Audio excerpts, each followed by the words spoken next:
Impact Family, impacting the world through healthy family. Shalom, selamat berjumpa dalam Impact Family. Saudara-saudara, alangkah indahnya pemandangan yang ada di Riverside ini, karena daerah ini adalah daerah desert ya, seperti gurun begitu, kering sebenarnya daerahnya. Jadi banyak tanaman harus yang ditanam adalah tanaman yang tahan panas. Namun demikian tanaman ini juga masih harus disiram ya. Ini saudara, kita bisa lihat ini tanaman-tanaman yang indah ya. Semuanya itu jenis-jenis succulent. Ada ya kaktus ya, saudara lihat kaktusnya itu. Nah ini semuanya ini ditanam supaya tahan air, tahan kalau tidak terlalu disiram.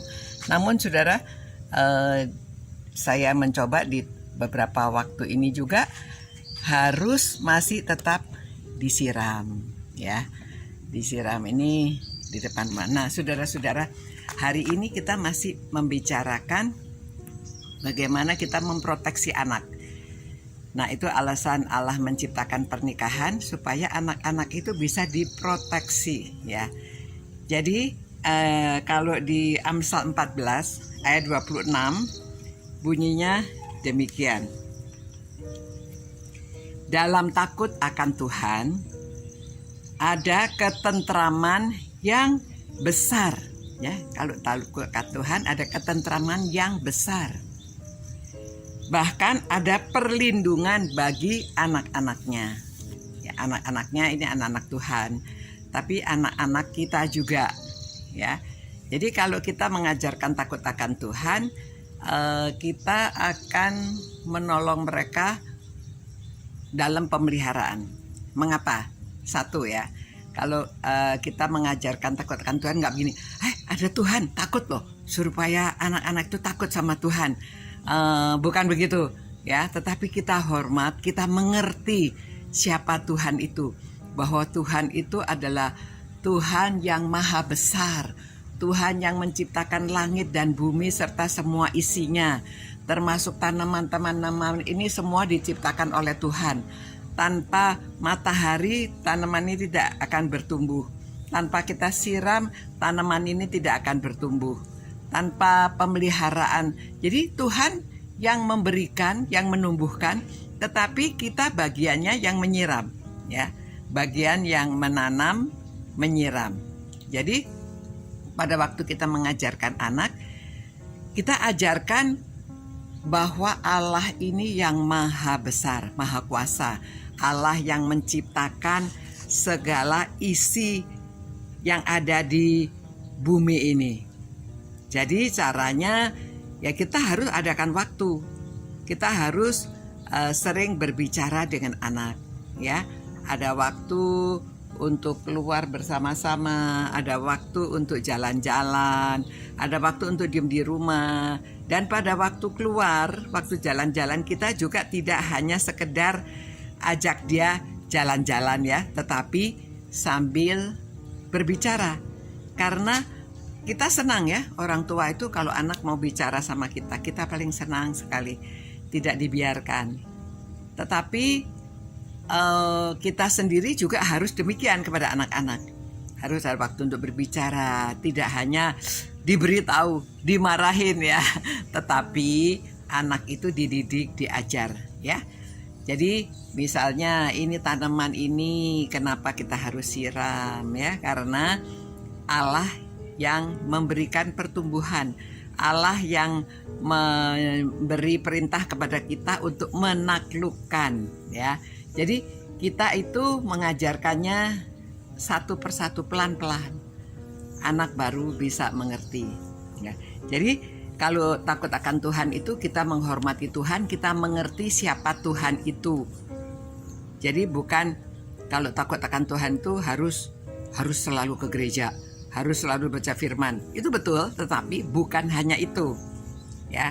Tetapi kita mengajarkannya supaya anak tahu bahwa ini adalah ciptaan Tuhan. Kita harus memelihara. Kita dikasih waktu, kita harus memelihara.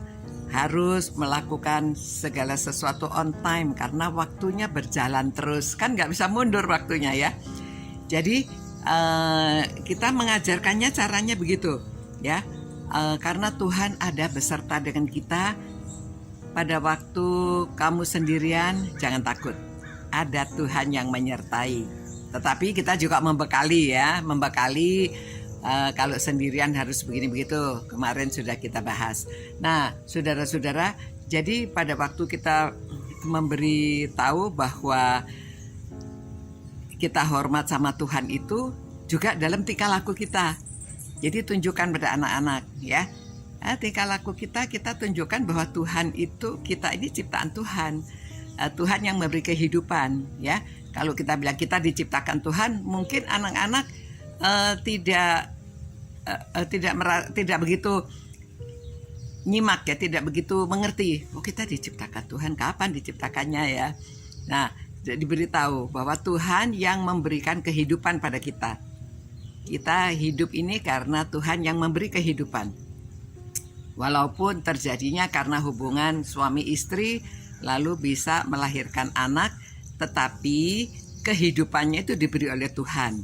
Jadi kita jelaskan, ada orang yang umurnya pendek, ada yang umurnya panjang, ada yang masih bayi juga dia sudah meninggal, ada yang sampai tua renta ya, sampai udah 100 lebih, sampai sudah jalannya bongkok-bongkok, sampai bicaranya sudah nggak terang. Itu semuanya karena di dalam tangan Tuhan umurnya. Ya, manusia tidak bisa memperpanjang selangkah pun. Manusia tidak bisa memperpendek, tetapi semua itu ada di dalam kuasanya Tuhan. Nah, itu sebabnya saudara-saudara, pada waktu kita mengajarkan kepada anak itu, orang tua adakan waktu sabar. Ya, karena tidak langsung semuanya terjadi. Sama seperti tanaman ini, mulainya tumbuh kecil, makin hari makin besar, tetapi tunggu waktunya lama. Baru dia bisa menjadi besar seperti ini ya, besar sekali. Ini sudah puluhan tahun baru bisa sebesar itu. Nah, jadi kita mengajarkannya begitu. Oke. Nah, saudara-saudara, ini kita merenungkan firman Tuhan. Firman-Nya satu ayat, sebetulnya maknanya itu dalam jauh banyak. Jadi marilah kita setia membaca firman-Nya dan mengerti serta dapat menguraikan kepada anak-anak ya, juga kepada orang lain kalau ada orang yang memerlukan. Oke, mari kita terima kasih sama Tuhan atas ciptaannya dan atas firman-Nya, dan mohon supaya kita ini diberi pengertian, hikmat untuk menjelaskan kepada orang lain, kepada anak-anak ya, supaya kita mengerti apa artinya takut akan Tuhan. Tuhan, terima kasih Tuhan. Kiranya Tuhan memberkati keluarga-keluarga ini, semua orang yang merenungkan firman-Mu ini, supaya mereka semakin dekat dengan Tuhan, semakin mengerti bagaimana menjelaskan tentang Tuhan yang Maha Kuasa, Tuhan yang memberikan, Tuhan yang memberi kehidupan ini kepada manusia, juga kepada tanaman, kepada binatang semuanya. Terima kasih Tuhan, kiranya Engkau memberkati, Engkau memelihara anak-anak-Mu ini yang cinta akan Engkau dan cinta akan firman-Mu, supaya kami dapat cinta sesama, cinta anak, cinta orang tua, cinta semuanya. Demi nama Tuhan Yesus kami berdoa. Amin. Selamat malam saudara-saudara, selamat istirahat. Sampai berjumpa. Nah, kepada saudara yang ada di tempat lain mungkin masih pagi atau siang, saudara selamat beraktivitas. Ciao. Impact Family, impacting the world through healthy family.